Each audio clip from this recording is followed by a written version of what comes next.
Hi guys, welcome to another Disney Infinity tutorial. We've almost shown you now all the logic for the Mandalorian Toy Box level that we did a couple of weeks ago. And we've got this clip and one more to follow, and that's it. You should be able to recreate this entire level. So we've used Finn for this particular walkthrough just to show you what we're looking at, because Finn looked, I thought, very good like the Carl Weathers character. It was a toss between him and Nick Fury, but I thought he was more suited because Carl Weathers' character, I think it's called, is it Grief Karga? I'm not too sure, but that's the character that he plays. Now, what we've covered in the previous clips is how we get our little rendezvous contact, how we blow the comm towers up, and how we get the Imperial dropship.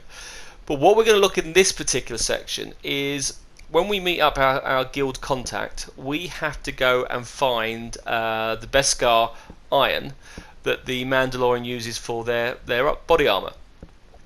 Now I'm just going to go through this level. You see here, and a slight little issue, he just wouldn't jump. Now I don't know if that's because we've got too much going on, it was having a meltdown, or whether I was being a complete muppet and just couldn't climb a set of ladders. But look. Or is it because Carl's an old guy and climbing ladders is not his thing? I don't know, but I had a lot of trouble trying to climb up here and finally get there. So, in this section of the game, okay, what I've got you to do is you've got to go and collect these pieces of iron that are scattered throughout Mos Eisley Spaceport. Each one of these items that you collect, yeah, gives you a Mandalorian guy to help you battle when we take on the Imperial dropship. So the logic we're going to do today is how do we record those collections that we've done, and how do we use that to only limit us to have so many support team appear. So why didn't I get 50? Why is it only dependent on the number that we collected? So that is the logic that I'm going to show you today, okay? And you can reuse this in other elements, so I'm going to show you a breakdown of how it works. So we have to collect these here. So far I've collected 5. That means I'm going to have 5 Mandalorians that are going to help me in my battle. Now, if you play this game on easy, you don't really need them. But if you're playing on hard, these are vital. Yeah, it makes it really tricky. So there's much support you can get. That's what we need to do. And it also made purpose then why you were collecting the iron. Because I thought, well, I'm collecting these for no reason. So you do need to collect these, and it's important for you to collect them, because the more you collect, the more soldiers that will help you in your battle. So you could use this logic like in a game, a 2-player game, where you both have to race and collect as many collectibles as possible. And then once the timer is up, you then have a battle against each other. So that's an idea of a logic you can use based on the logic that I've just shown you here. Some sort of battle between the two of you. Someone's collected 10 and another has collected 20. They've got 20 soldiers, you've only got 10. So you could use that type of theory. So anyway, I was going to go through all these various bits of logic. So far I've shown you how to do this collecting section. We've also shown you the communication tower. We're going to show it again anyway because it's cool, yeah, which is not too bad. And it also shows the different gameplay with the different characters. Now I've got one more clip to come, which is called Rescuing Baby Yoda. I got a really cool character that I thought was quite used with him. So can any of you guess which one I'm going to use for Rescuing Baby Yoda? Okay, and then I will do a big final playthrough again. With all the new enhancements and changes that we've made. So we'll climb up here, we'll collect all this iron, so I've got 10 seconds. Now, when the time runs out, that's it. They disappear and we can't collect any more backup. So there was a clock here that collect a particular type. So I had this one, the one on the top there. Once that goes, it's done. Right? Communication comes up. So I've shown you that logic. So we're now going to kick some butt over here. And I really wish with Cora, if I use, the Cara Dune character I used in my last clip, whether she could have had a gun like this. But I have to say, this is about the 5th time I've had to use Finn because I didn't get past this section. I kept on dying. But it's one of the rare games levels I've done, which because I have to test it and retest it and retest it, that I haven't actually got bored by the time I built it. Because every time I do a level, I've got to work out how it works. Then I've got to show you how I can build it up. So I do test it a fair few times. But this one I'm still having a heck of a lot of fun with. So I'll just... So it's still within the same week, so we can take some... I don't want to get pummeled by these guys. Alright. Now, if you're going to remake this level, by the way, just as another key thing is, you don't have to have 3 dropships. Yeah, you can make your logic a little bit easier by just having 1 dropship. Yeah, instead of the 3 that I've used, and you only have to rescue 1 Baby Yoda instead of the 3 that we're doing. And if you haven't seen the Mandalorian, there aren't 3 Baby Yodas, there's only 1, yeah. But in my one we've got 3 as we go through. So there's still a few little things you could change with all tweaks to it. One of the things I wanted to do, and again, you can keep adding to it and sometimes go over the top. One thing I was going to add, a Star Destroyer circling round and then have the TIE Fighters attack me as well. I was going to do that, but then I thought, well, I've pushed it too much now. So we stuck with the dropships because there is really no more spare energy left. Right, so we set the charges for there. So we've got this little tower just as the ship takes off at the same time, which is quite cool. So that gives us a 10 seconds before that blows up. Okay, so now that we've blown up that now, we've got the tower, we are now going to go and free our Baby Yoda. Now, like I covered, the bit that we're covering here is this bit. When we hit this comms tower part, we are going to look at the Mandalorian guides that are coming to us. Now, in my previous clip, I didn't have them in the right position, so I've now moved them deeper into the action and they're going to start fighting. So let's show you how this works. And we set this up.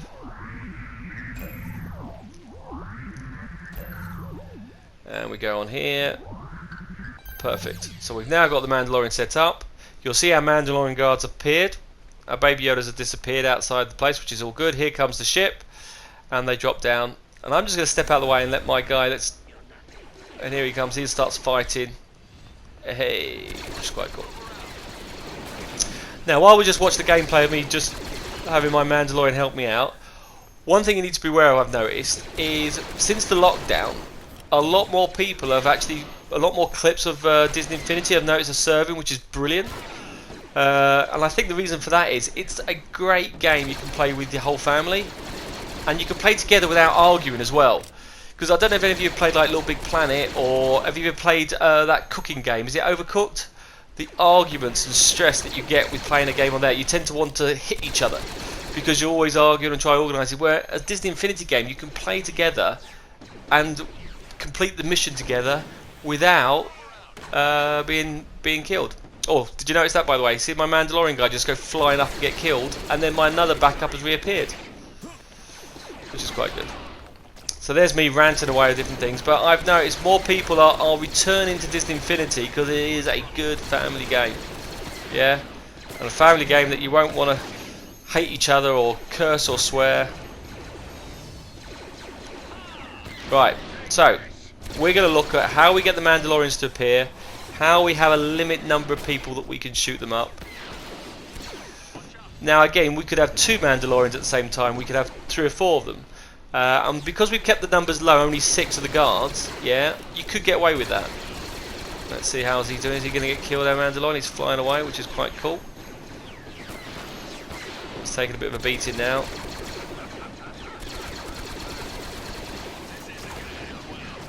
Oh, he's taking some shots there, which is quite good.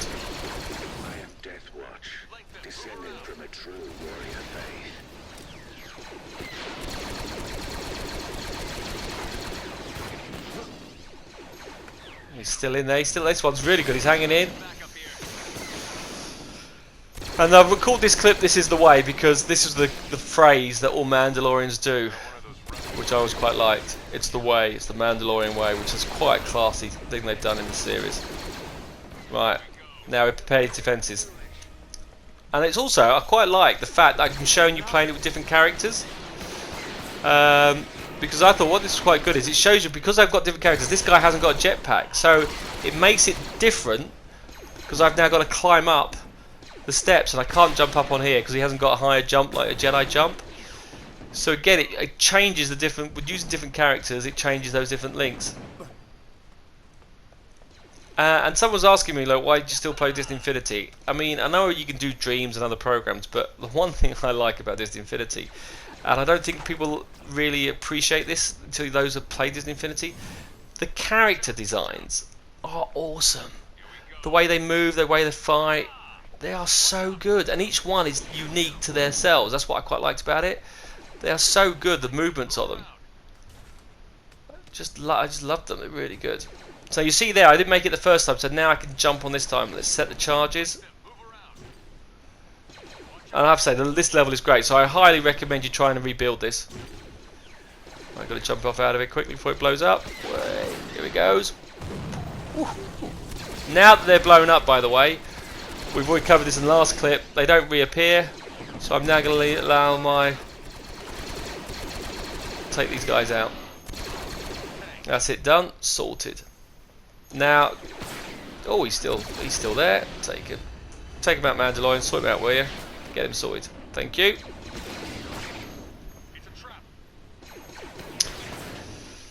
I'll let that finish off. Now, if you notice a little mistake, the Baby Yoda doesn't come out of the prison cell. Little glitch there, but don't worry. My next clip, when I show you how to do the Baby Yodas, that'll be fixed. Right, that's what we're going to show you. So let's break it down and let's analyse how we do this particular logic. Right, now I'm going to show you this in a blank environment to start with, just so you get to see how the logic works, okay? So we're going to chuck a few little elements in here, so I need 3 logic gates for this, yeah? I'm going to need a counter, that is vital as well, because that's going to track how many we've got, so we need a little counter. And I'm also going to need an enemy generator. Right, now I'm showing you this because I think it's good to show this separately, because you could use this in other games as well. So I have an enemy generator here on the screen. Okay, now what we're also going to use is a collectible tracker, and I've already given a shout out to him for this one, but cheers Mitty for showing me how to do this one. This is really good. So we use one of these tools, and this is going to keep a track of all the collectibles that are out there. Now in our game anyone can collect it, but you could, if you wanted to, have a different counter for different people. So when player 1 collects one, or when player 2, that comes down to what this collectible tracker can do. So if you click onto here, what I've got here is a new logic connection. When collected, so when player or any player, yeah, when you're collected, can you increase that counter by 1? Okay, now we could have 1 or 2. Now on the counters you tend to have a target, but we want them to collect as many as possible, so we're going to just create a really large figure, say like 50. Even there's only 4, but that means we're covered that it won't reach a particular score. Now the problem we've got is, what happens if you don't collect any of them? Yeah, what if you don't collect any? So we need to record, did they actually physically collect any?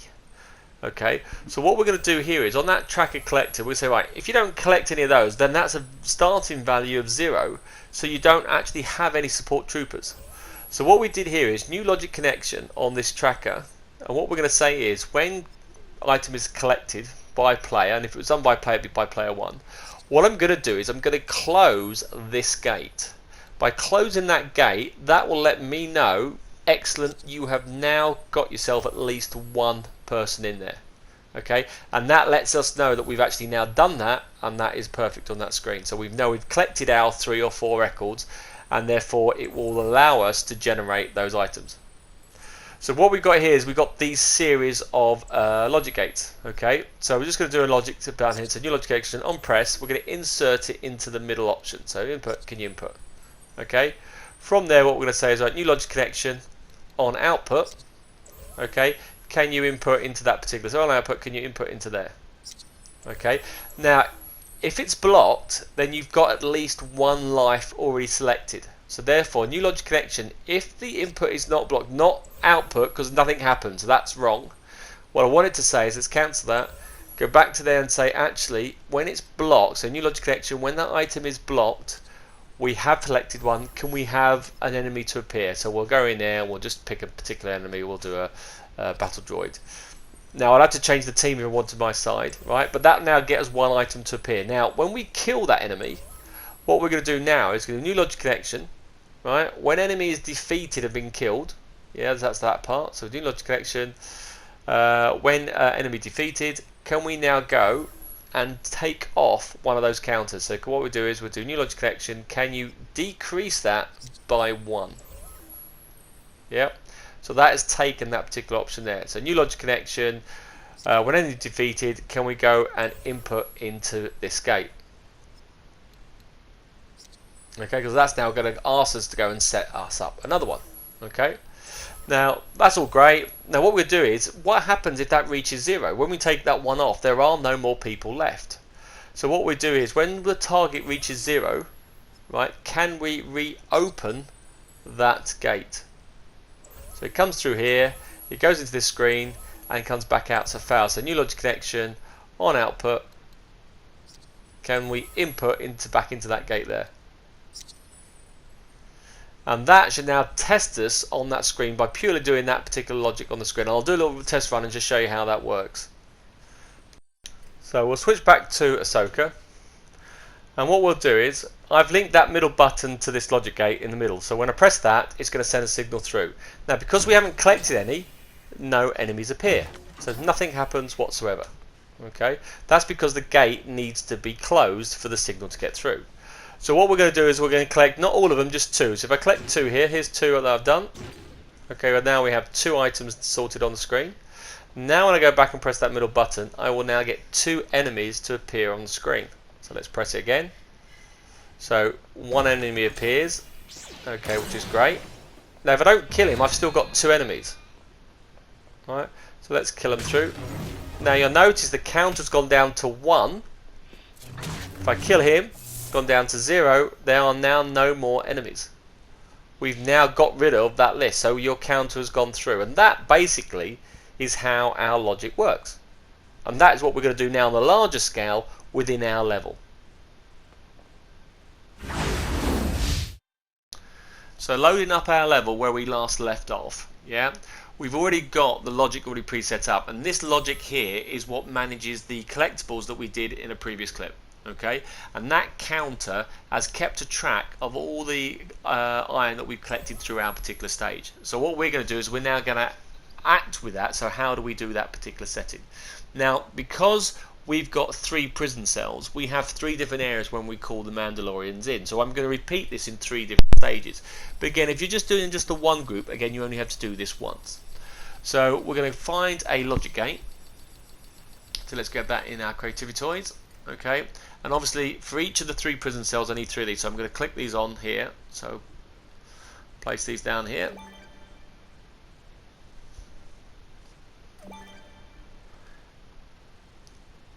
Now what we're going to do is, we haven't at the moment collected anything, and with the logic gate they always stay open. Okay, and what we're going to do is when we collect it we're going to close those gates, but once we've reached 0 I need to reopen those. So this is our counter, and what we're going to do is new logic connection. When the target of that counter reaches 0, can we open up these gates? And I showed you that in the little brief variation. So we go new logic connection. When target reaches 0, can we open these? And you do that for all 3. Now a little bit of bad editing here, so apologies for that, but I noticed a few little mistakes, so I've corrected it. So hopefully it'll go through seamlessly, a little jump, but you won't notice too much. We've opened all those, so that opens them all up. If we go to the collectible tool here, what we're going to do here is new logic connection on that collectible. When you collect it by anybody, which means we now know you've definitely got at least 1. Okay, we could have done a player or player 1 or 2, but we say when anybody collects anything on those, can we close all these gates? And by closing it, that's going to let us know that we've got at least 1 Mandalorian. And like I just mentioned earlier, when you load up the game, all these gates are open to start with. So we're going to do the opposite. When it's closed, we know we've collected the iron, so we know we're going to use the we can now have a Mandalorian show up, and you have to do that for each 3. So when collected by any player, can you close those gates? And that's important, must be closed. Okay, so there are our little 3 gates. So what we're going to add now, I believe we're going to now add the enemy generator, and I'll link it to those particular tools. Okay, so let's get our creativity toys back up again.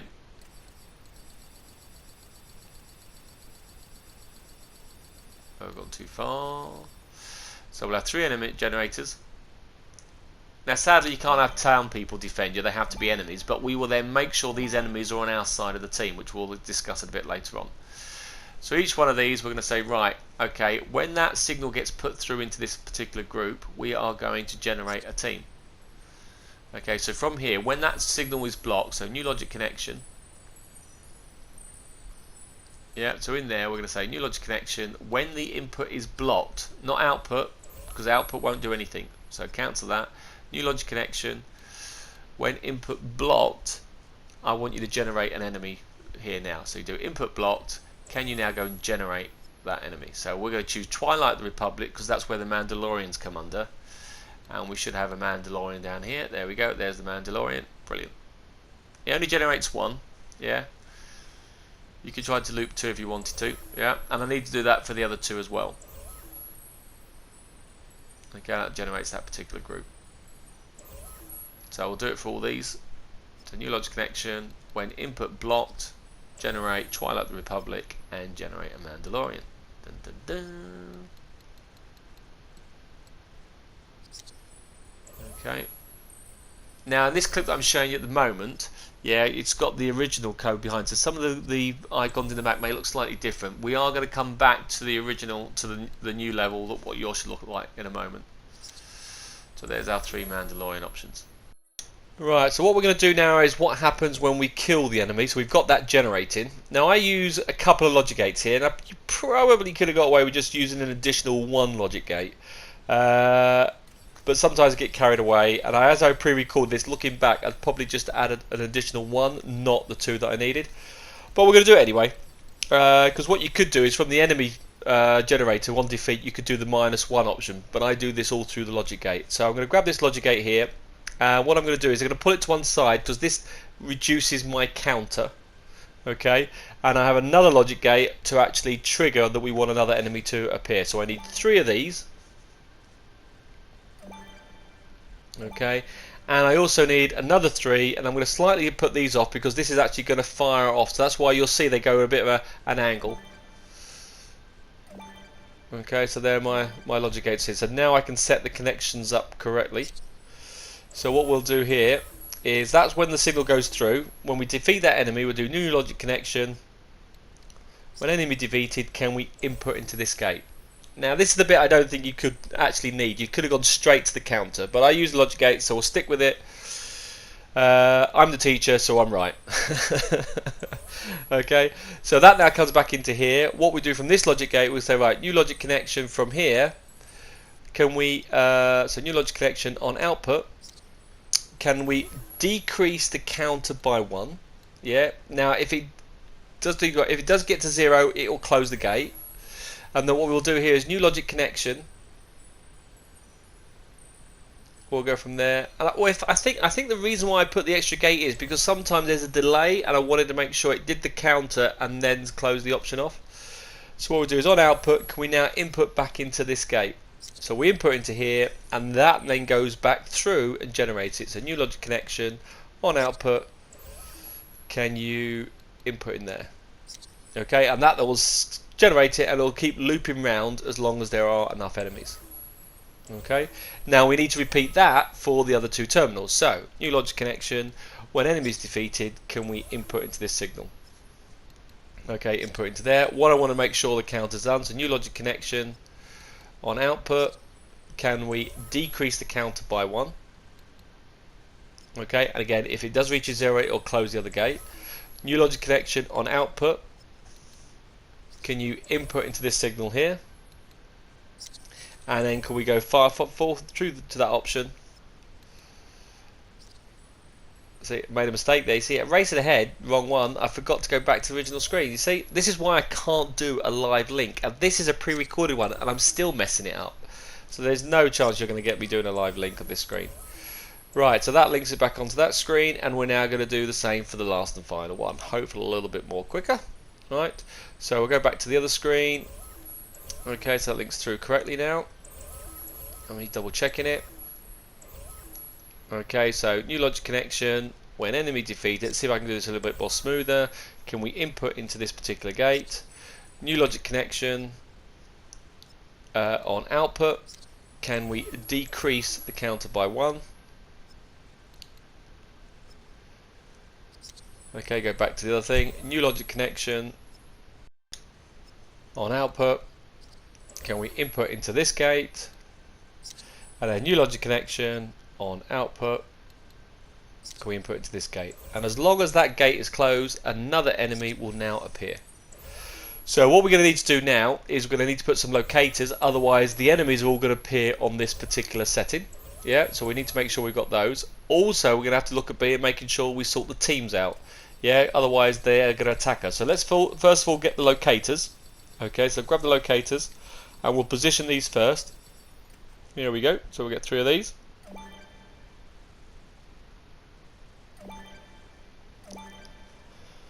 Okay, that's that done. So we now link these locators to the enemy generator. So new locator connection, and we'll connect to that. And same next one, new locator connection, and the same again.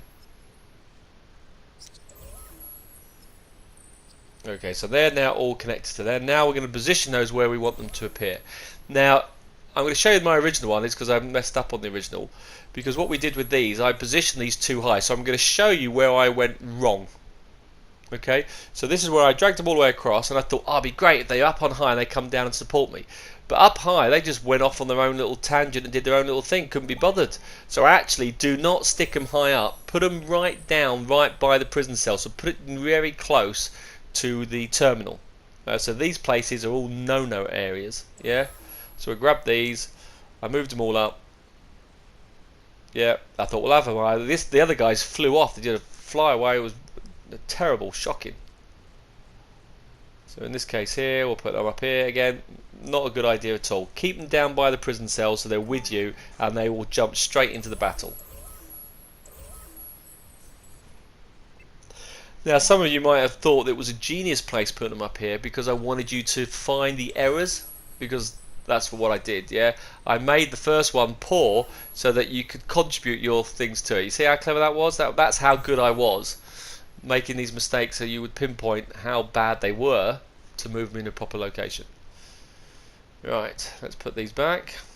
And again, I don't know where I went with this one, but should have stuck it further down near the prison cell. Put them up on the ledge here. Bad idea. But I'll leave them on there just so you know that you have to position these particular items. Right, so what we need to do now is we need to go back and we need to make sure that they're on our team. Okay, so they're going to attack us straight away. So one thing we're going to need to use is we're going to need to use the team selector tool as well.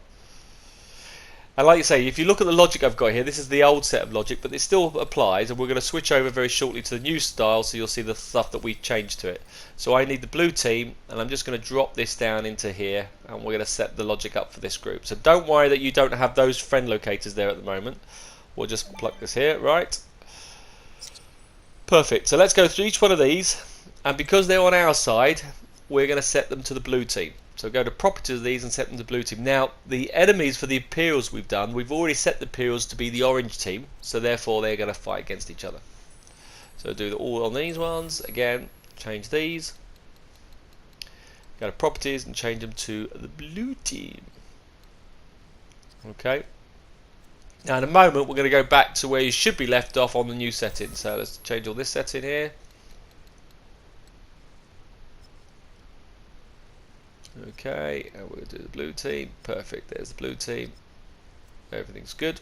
Right, that's that done. All we now need to do is our setting. So now I'm returning us to where we are left off. So yours should now match this because that's the new logic with the new troops and everything on here. Now these three gates here are the computer terminals that you have to hack. And down this section that I'm just showing you there, that's where we're going to do the whole Baby Yoda logic to appear. So what we can do here is new logic connection on output. What we're going to do on this section, we are going to change everybody to the blue team. So only then will it switch over and say, right, make you a blue team member. So new logic connection on output. And those are those three terminals that we set up in our previous clips. And I'll just show you where they are as well. So set all those up. So all three of those have to be set up. Okay, now obviously we don't want all three sets of Mandalorians to appear every time. They want to appear in different order. So remembering where we've set them up, we have our three terminals, and we had terminal 1, which is this box here. Yeah, so we've got that logic already set up, and when you press that button it goes into that logic gate. So this is terminal 1. So therefore we go, right, if this is terminal 1, we need to trigger off our team, which we've done, but we also need to set the enemy to appear. So on this gate we do new logic connection on output. Can you now set up the first wave of these to appear? So I need to input there, and can you set those up and input that box? Now that will get them to open through as long as that gate is not closed. Okay, and they'll appear on the screen. The second gate, which is this one, okay, so that little gate there, new logic connection, that's for the second cell that we've done. We're going to move this across, and we need to do the same again and input into this one. And we need to do one more for the third one. This is all joining up previous logic that we've done else before. And we chuck that one in. So hey presto, that's that one done. So we now got, we open the gates, we change teams, and now the Mandalorians all appear, and they're all on our setting. Yeah, they're now all on our side. Right, I'm just going to copy this. Now we need another 3 gates, and you go, what do you need another flipping 3 gates for? Now the question is, if you die, I need to get rid of the Mandalorians. I need to free up the memory. So what I'm going to do is new logic connection on output. Can you remove all those individuals out? So can we remove them off just in case you die? And we go back to the prison cell, which we'll show you later. That's going to be in our next clip.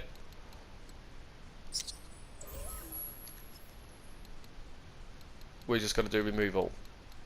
Now, if you recall back from the clip I only did a couple of days ago, when we get rid of all the Imperial troops, or we wipe them all out, that phase is done. We can wipe out any Mandalorians we've got at the moment. Now, by clearing a Mandalorian out, if he's not died, it won't decrease the counter, which is brilliant, which means they can reappear again. So if we had one Mandalorian and he stayed alive, by removing him, doesn't get rid of the counter, so he will appear again later on.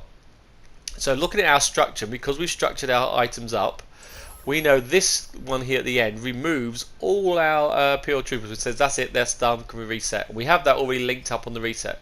So what I'm going to do is, on output of that one, can we reset the first lot of Mandalorians? So we're going to say, okay, great, can we click into there, and that gets rid of any previous Mandalorians we'd had open, so we could run the level again. And I have to do the other 2 for the other 2 options. But it's vital that you lay out your code that you can actually then trace and follow this. If you just stick them any okay, you're not going to be able to find it. So having it in nice order makes your life so much easier to work out which one am I connected, and you get used to of doing it. Now, I mentioned this before that I'm dyslexic, so but I'm very organised when it comes to programming because I get it into my head of where they go. I can visualise things a lot better than I can if I have to write the things down. So I quite prefer it this way. Get them in order. And then I can follow the structure and picture where it's gone. A visual thing is better, easier for me than a written thing, I find. Which is probably why I like doing Disney Infinity, because it's all visual. Okay, that is our logic all set up. We are ready to go, and everything's done. So we'll fly back. So you release the terminal, okay? We then trigger off our clone trooper to appear. Now, depending on how many we've got, yeah, they will defend us or fight with us as long as we can. And we'll just leave this now fighting away on our screen. Now I hope you find that clip enjoyable. We've got, like I say, one more clip to come, and then the whole level's been done. And I think I will do another one which is going to be a full playthrough of the enhanced version, just see what it's like. And like I mentioned, who do you think I'm going to get down for rescuing Baby Yoda? Yeah, I've already done the clip, so it's already been done. But who do you think would be the good one for the final one that fits this whole characters? Because so far I think I've covered everybody from the Mandalorian TV series. Thanks for watching. The other one should be only out in a couple of days, so give you a little breather and you can catch all up. Stay safe. Even when they die, they reappear. It's so cool. It's great. Well, look, guys, thanks for watching, and we'll get the other clip to you very soon. Speak to you soon. Bye.